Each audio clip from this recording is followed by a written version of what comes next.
If you stretched almost any muscle in your body to like 2.5 times its normal length, it wouldn't just hurt. No, it would be a complete tear. You'd be in the emergency room. Right, it would be a catastrophic injury. But, during childbirth, the human body does exactly that. And yet society, and honestly, even a lot of standard medical checkups, they expect women to just magically bounce back in 6 weeks. Yeah, that 6-week timeline it's incredibly pervasive. We have this deeply ingrained desire for a clear finish line when it comes to the human body. Because we want it to be like a broken bone, right? You get a cast, you wait 6 weeks, the cast comes off, and boom, you are funnily healed. Exactly.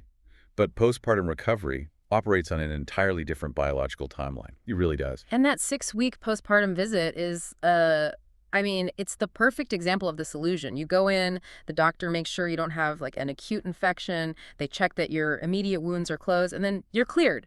Cleared for exercise, cleared for sex. Which implies that you are completely reset. Right. The implication is that you're totally fine.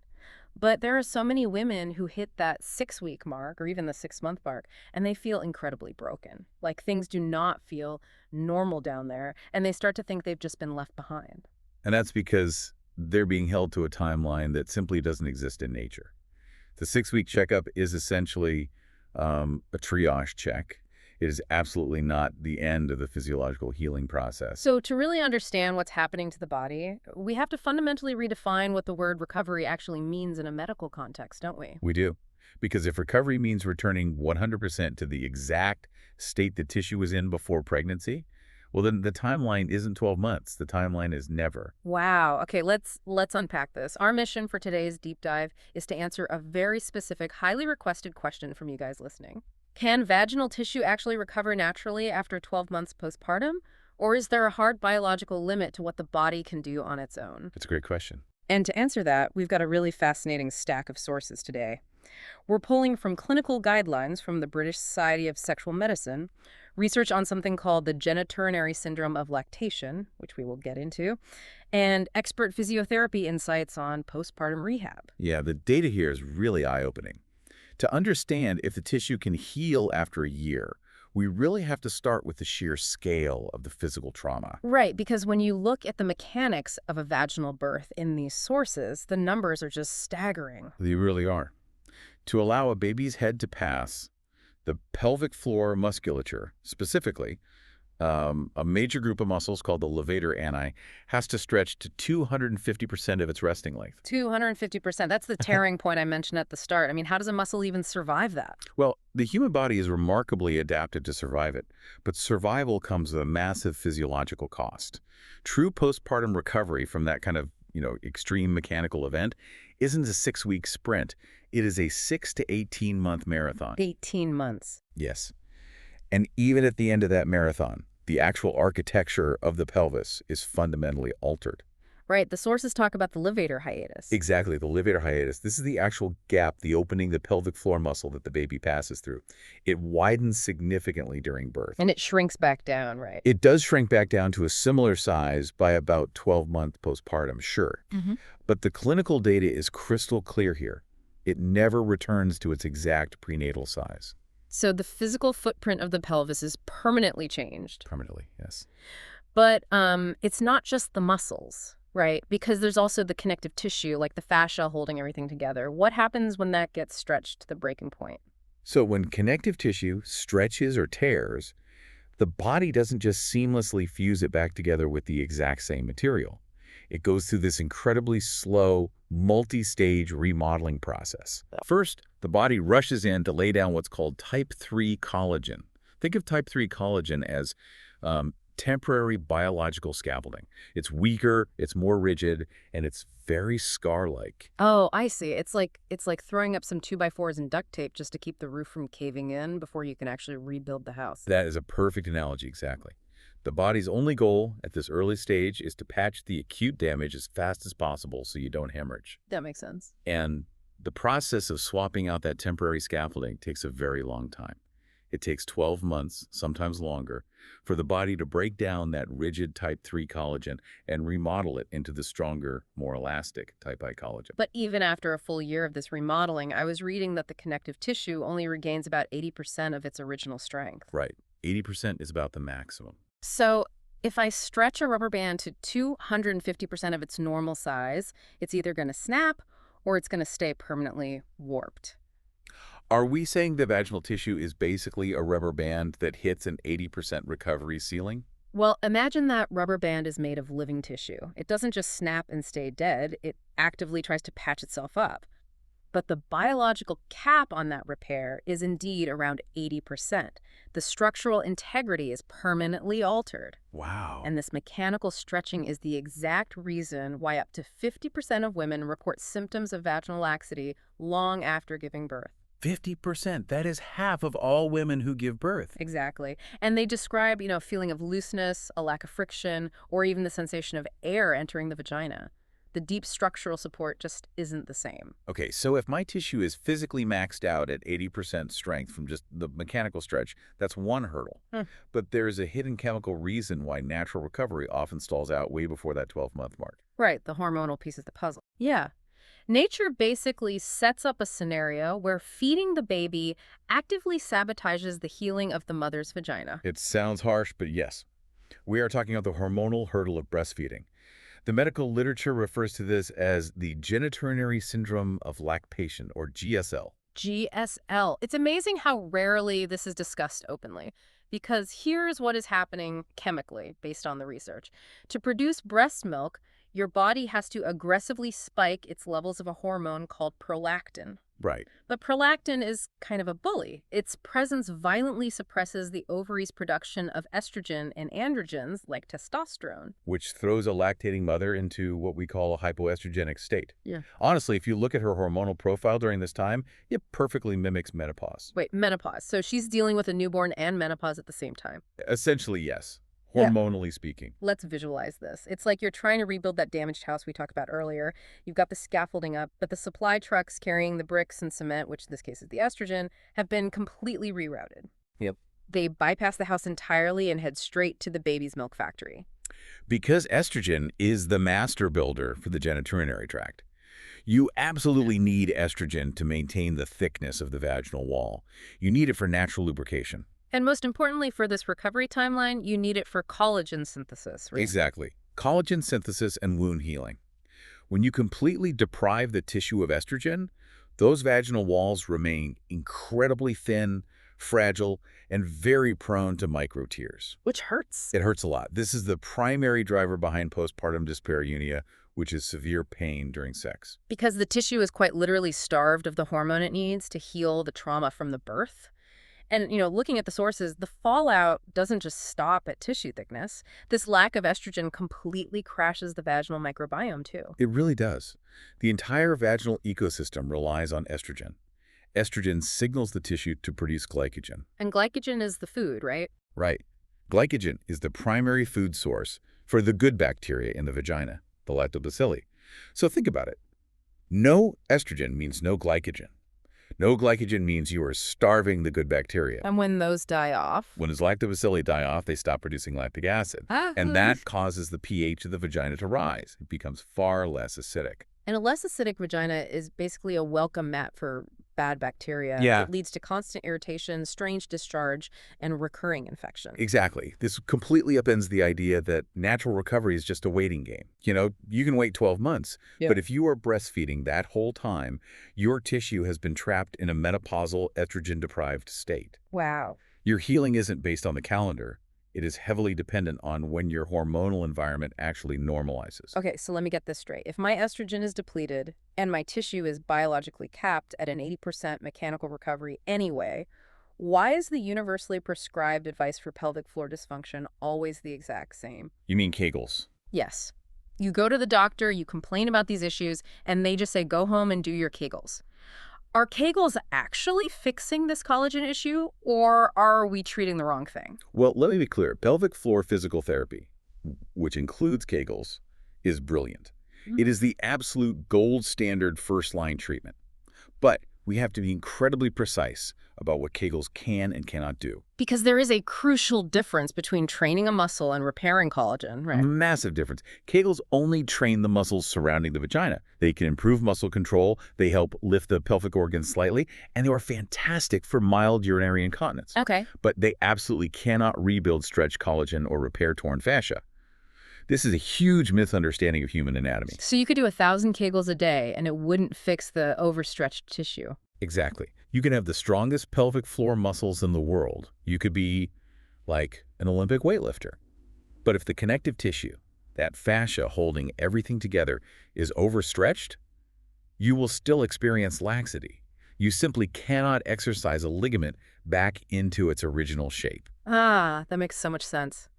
And there's a physical assessment that physical therapists use, right? Around 3 to 6 months postpartum to test how these muscles are actually functioning. The sources called it the balloon test. Yes, the balloon test. It's a brilliant diagnostic tool for reflexive coordination. Basically, a woman lies on her back with her knees bent. She breathes in, which should naturally relax the pelvic floor. Then she blows slowly into a balloon.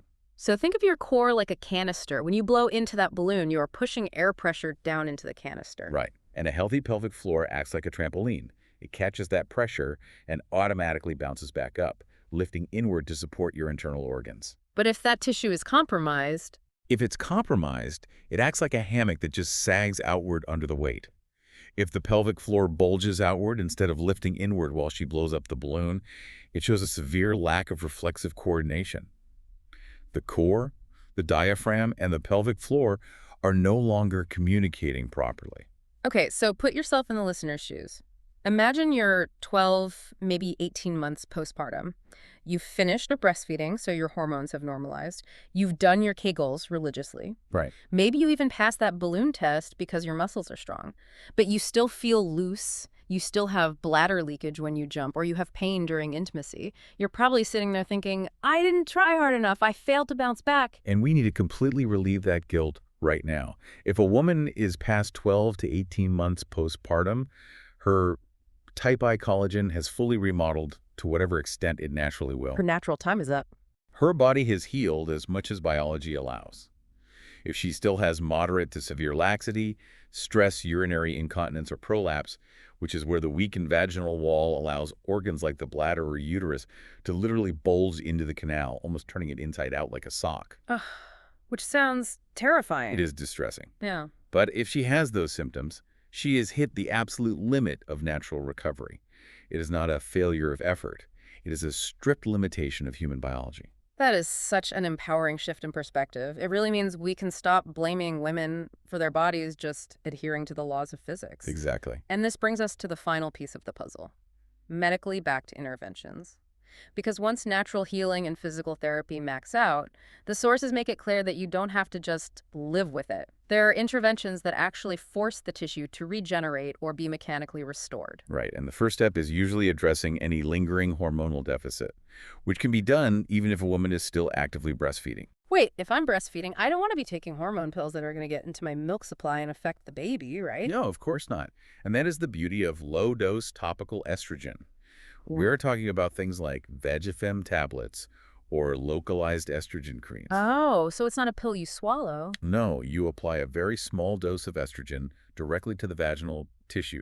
It restores the tissue thickness, brings back the natural lubrication, and heals those painful microtears we talked about. And it doesn't affect the milk. Because the dose is so low and highly localized, it does not enter the bloodstream in any significant amount.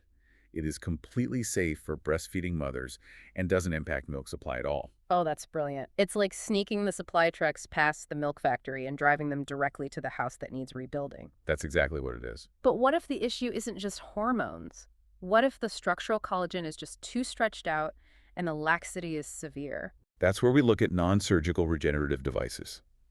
These are technologies utilizing radio frequency like ThermaV or Empower RF or fractional CO2 lasers. Hang on, you say lasers and radio frequency, and my mind immediately goes to, like, Beverly Hills cosmetic trends. Lasering your vagina sounds incredibly intense. How does that actually rebuild tissue? I know it sounds a bit like science fiction, but the biological mechanism is incredibly elegant. These devices safely deliver controlled thermal energy deep into the layers of the vaginal tissue. Thermal energy, so heat. Heat, yes.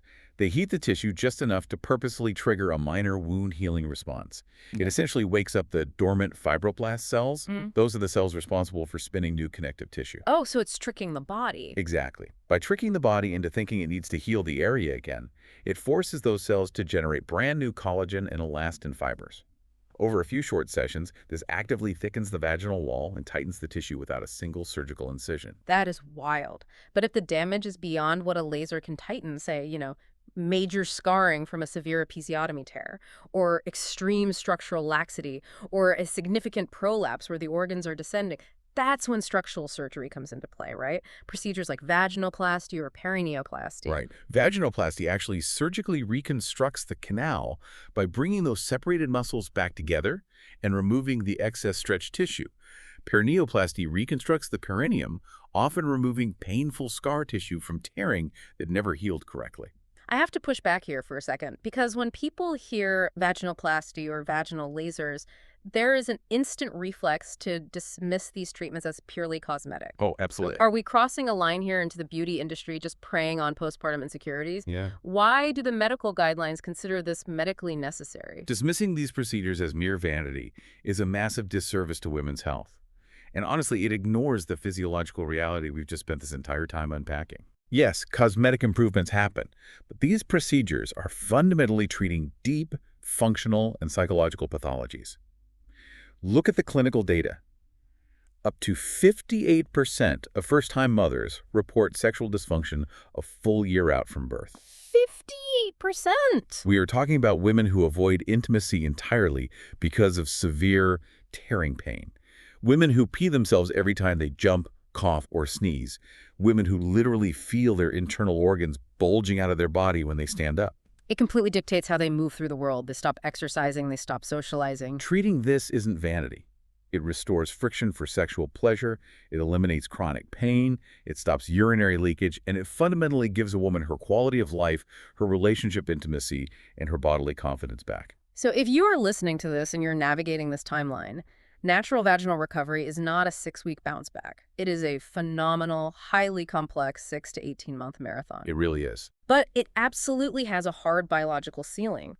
Because of the extreme mechanical stretching, the slow limits of collagen remodeling, and that profound hormonal drought caused by breastfeeding, the body rarely returns 100% to its pre-baby state entirely on its own. And the most important takeaway is that this is perfectly okay. Exactly. Because once your body has done all it naturally can, targeted therapies, whether that's localized estrogen, radiofrequency, or surgical repair, are there to pick up exactly where nature leaves off. Before we wrap up, though, there's one final concept from the medical text that I think completely flips the script on how we view this entire process. Oh, I love a good script flip. What is it? Well, we discussed earlier how the levator hiatus, the opening in the pelvic floor, widens during birth, never returns to its exact prenatal size. Right, the permanent physical change. Exactly. Throughout medicine, and often in our own minds, we view this permanent widening as damage. We call it laxity. We frame it as a problem to be solved, a failure of the tissue to bounce back. Yeah, it feels like a permanent flaw. But consider this. Obstetric texts consistently note that subsequent vaginal births are almost always faster, easier, and significantly less traumatic to the mother's tissue than the first birth. Okay. And the physiological reason for that is because of this prior stretching. The architecture of the pelvis has been fundamentally permanently widened. Wait, so what modern medicine has been calling laxity or damage for decades might actually be the female body purposefully leaving the door slightly unlocked for the next baby. It forces us to ask, is that permanent 20% loss of tightness actually a defect requiring a fix, or is it a brilliant evolutionary adaptation? Wow. The female body is permanently reshaping itself to ensure the safer, faster survival of future children. That is incredible. It's not a flaw, it's an upgrade. It turns out that expectation of the perfect, clean X-ray we talked about at the very beginning, it doesn't apply here because the bone isn't just healing, it's actually rebuilding itself into an entirely different, more resilient structure. You aren't broken, you're just wonderfully adapted.